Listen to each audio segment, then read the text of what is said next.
So hey guys, welcome back to my YouTube channel Paul Science Hub. Hope you all are good and doing well with your health. तो आज की video में हम बात करेंगे on public policy in which we will be covering its definition, characteristics, types and model and relevance of it. So let's begin with the introduction part.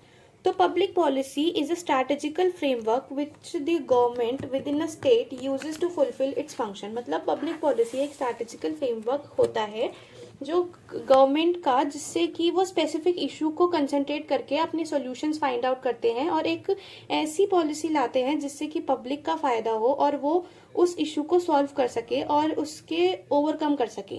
तो like in India policies जो बनती हैं वो इन problems को ध्यान में देके बनती है, जैसे कि poverty, illiteracy, unemployment, food insecurity, social and gender justice, empowerment of the weaker section of the society, agriculture etcetera. तो पब्लिक पॉलिसी गवर्नमेंट के डिसीजंस होते हैं जो गवर्नमेंट द्वारा फोकस किए जाते हैं to achieve preconceived goals with proper planning and well planned course of actions. Now there are two philosophers. तो यहाँ पे मैंने दो फिलोसोफर्स की बात की है जिन्होंने डेफिनेशंस दी पब्लिक पॉलिसी के ऊपर. तो according to their point of view, Thomas R Dye, first philosopher, इनके according public policy is a whatever government chooses to do और नॉट टू. तो ये सिंपली कहते हैं कि जो पब्लिक पॉलिसी होती है वो टोटल गवर्नमेंट का पर्सपेक्टिव होती है कि क्या वो करना चाहती है और वो क्या नहीं करना चाहती. Then second one is the David Easton. Public policy is the authoritative allocation of values for the whole society. तो सिंपली कहना ये है कि जो वैल्यूज होती हैं उनको अथॉरिटेटिवली एलोकेट किया जाता है होल सोसाइटी पे गवर्नमेंट द्वारा. So public policy cycle. तो पब्लिक पॉलिसी साइकिल पे मैंने एक वीडियो अलग से बनाई है बिकॉज वो काफ़ी बड़ा टॉपिक था, तो ये वीडियो काफ़ी बड़ी हो जाती देखने में, तो उस पर मैंने एक अलग से वीडियो बनाई है जो आप मेरे चैनल पे जाके देख सकते हैं. तो now we will start with the characteristics of public policy. तो ये मैंने कुछ बुलेट पॉइंट्स में लिखा है, आगे की 3 स्लाइड्स में डिटेल्ड वे में मैंने लिखी है, यू कैन सी. तो basically public policy goal oriented होती है, ये कोर्स ऑफ एक्शन होती है, नॉट मेरेली डिसीजन. ये हाईली डायनेमिक होती है क्योंकि ये एक कंटिन्यूइंग एक्टिविटी होती है विद अ स्ट्रक्चर. तो public policy is a complex process because इसमें वेरियस लोग ज्वाइन करते हैं और मेनी कंपोनेंट्स इन्वॉल्व होते हैं जो कि इंटरकनेक्टेड होते हैं एक दूसरे से. Then public policy is directed towards the future in a way कि इसको फॉर्म ही ऐसे किया जाता है कि पीपल की प्रॉब्लम सॉल्व हो और इन फ्यूचर भी उन्हें कोई प्रॉब्लम फेस ना करनी पड़े. तो ये मैंने कुछ आपको समझा दिए हैं, बाकी आप पढ़ेंगे तो you will get to know कि और बाकी क्या कैरेक्टरिस्टिक्स है. बाकी जो मेन थी वो मैंने आपको बता दी हैं वर्बली. नाउ तो अब हम बात करेंगे टाइप्स ऑफ पब्लिक पॉलिसी की. तो there are 4 types of public policy. First one is the distributive policy, second is the regulatory policy, third one is the redistributive policy and the fourth one is the substantive policy. तो जो distributive policy होती है वो allocate होती है एक specific section of society को. ये वल्नरेबल कम्युनिटीज ग्रुप्स को रिसोर्स एलोकेट करती है. For example education policy, poverty policy, health care policy. जो रीडिस्ट्रीब्यूटिव पॉलिसी होती हैं वो इन्वॉल्व करती हैं deliberate actions of the government to allocate the rights, income, property among all the sections of the society. तो like for example हम इसमें ले सकते हैं taxation policy, social welfare policy, fiscal policy. Then third one is the regulatory policies. वो policies होती हैं जो अलाउ करती हैं एडमिनिस्ट्रेटिव स्टेट को अथॉरिटेटिवली किसी भी सिटीजन को कंट्रोल करने के लिए या सिंपली उस पर रेस्ट्रिक्शन पोज या फिर लिमिटेशन पोज करने के लिए उनके बिहेवियर पे. Now there is fourth one substantive या फिर प्रोसीजरल पॉलिसीज. वो होती हैं जो गवर्नमेंट के एक्शंस को डील करती हैं with roads, highways, dams, construction etcetera.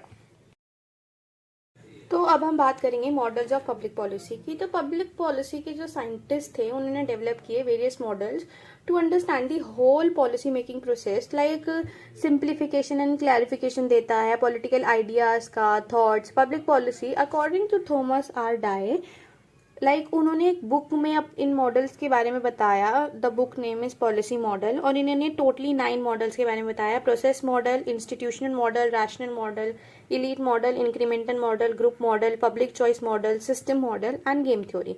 तो सबसे पहले प्रोसेस मॉडल. तो इसमें जो पूरा पॉलिटिकल एक्टिविटीज होती हैं जिससे प्रोसेस भी कहते हैं उसे एग्जामाइन किया जाता है. That is problem identification, here then agenda setting, then policy formulation, then policy legitimization, policy implementation and policy evaluation kind of a process. Then second one is the institution model. जो public policy होती है वो political institution से inter related होती है, like president, executive, legislature etcetera. जो government institutions हैं इन्होंने 3 कैरेक्टर दिए हैं उस पब्लिक पॉलिसी के। First one is the legitimacy, जिसमें पब्लिक पॉलिसी लीगल हो जाती है। Second one is the universality, जिसमें कि गवर्नमेंट इंस्टीट्यूशन के द्वारा ही पब्लिक पॉलिसी एक्सटेंड होती है to all the people. Then third one is the coercion, तो गवर्नमेंट अथॉरिटेटिव फोर्सेस यूज कर सकती है अगेन पीपल जो कंप्लाई नहीं करते पॉलिसीज को और गवर्नमेंट को। तो now third one is the elite model. तो इस मॉडल में बेसिकली पब्लिक पॉलिसी रिजल्ट करती है जो प्रेफरेंसेस एंड वैल्यूज होती है ऑफ एलीट्स की। तो इस मॉडल में public policy making has been studied from the point of view of the elites. उनके वैल्यूज, उनके इंटरेस्ट फुलफिल होते हैं। According to Dye, public policy shows elite values, serves elite ends and it is a product of the elite. Then group model, इसमें public policy result करती है group struggle को कि कैसे each group present within the society tries to influence public policy in their favour. तो जो group ज्यादा influence करता है पब्लिक पॉलिसी जो होती है वो उनके फेवर में जाती है and do not reflect the other group preferences. Now fifth one is the game theory. इसमें public policy is all about making and analysing rational decision उस कंडीशन में जहां दो या दो से ज्यादा पार्टिसिपेंट्स होते हैं और उनको एक दूसरे के साथ मिलके कलेक्टिव डिसीजन लेना होता है। और उस डिसीजन का आउटकम ये होता है कि जो भी उन्होंने डिसीजन लिया है उसके जो आउटकम होंगे वो उनको फेस करना पड़ेगा। Now this system model, public policy respond करता है to demands coming from environment और इन्वायरमेंट कंसिस्ट करता है सोशल इकोनॉमिक फेनोमेना को। तो basically demands are to claim for the decisions that people seek to satisfy their personal और group और societal values. Then the rational model, Thomas Dye इसके लिए simply ये मेंशन करते हैं कि rational policy is achieved maximum social gains, जिसका simply meaning ये होता है कि गवर्नमेंट को वो पॉलिसीज चूज करनी चाहिए जो यील्ड करे मोर सोसाइटल गेन को then input cost. Simply we can say that simple gain more and costless.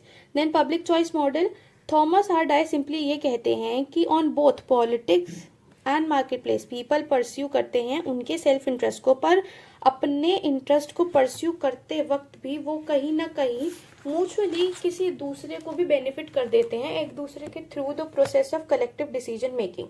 Then ninth is the incremental model. ये मॉडल एसोसिएटेड है with the work of political scientist David Braybrooke और Charles Lindblom के द्वारा। तो इन्होंने पहले ये model as a critic develop किया था rational model of decision making के। So in this model, the focus is given to the small incremental change which a policy creates and also to changes in the cost benefit analysis in policy and the expenditure aspect. So now this slide is on the relevance of public policy, not that much important, but आप इसको read out कर सकते हो for like more information to gain, but it is not that much important. This is the conclusion part of our PPT in which I have concluded कि हमने क्या क्या पढ़ा है क्या क्या नहीं पढ़ा है। तो गाइज अगर आपको मेरी वीडियो पसंद आई हो, मेरा कंटेंट अच्छा लगा हो तो प्लीज़ मेरे चैनल को सब्सक्राइब करें पॉल साइंस आपको, और do like comment and share with the people as much as possible. और अगर कोई कमी हो तो प्लीज़ मुझे डू कमेंट करें and thank you so much.